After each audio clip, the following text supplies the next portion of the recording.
حضرت عیسیٰ علیہ السلام کی ابلیس سے ملاقات۔ حضرت عیسیٰ علیہ السلام کی ملاقات ابلیس سے ہوئی۔ وہ 4 گدھوں کو ہانک رہا تھا، ان گدھوں پر سامان لدا ہوا تھا۔ حضرت عیسیٰ علیہ السلام نے ابلیس سے ان گدھوں کے ہانکنے اور سامان کے بارے میں پوچھا۔ ابلیس نے جواب میں کہا کہ تجارت کا سامان ان گدھوں پر لدا ہوا ہے اور خریدنے والوں کی تلاش کر رہا ہوں۔ حضرت عیسیٰ علیہ السلام نے اس کی بات سن کر پوچھا، پہلے گدھے پر کیا سامان ہے؟ ابلیس نے کہا، ظلم۔ حضرت عیسیٰ علیہ السلام نے پوچھا، اسے کون خریدے گا؟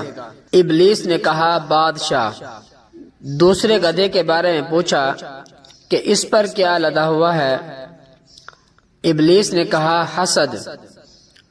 حضرت عیسیٰ علیہ السلام نے پوچھا کہ اسے کون خریدے گا؟ شیطان کہنے لگا، علماء۔ حضرت عیسیٰ علیہ السلام نے پوچھا، تیسرے گدھے پر کیا لاد رکھا ہے؟ ابلیس نے کہا، خیانت۔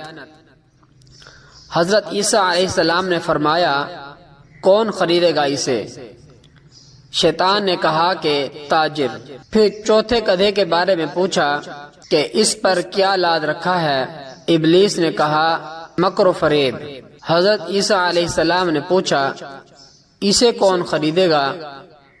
شیطان نے کہا، عورتیں۔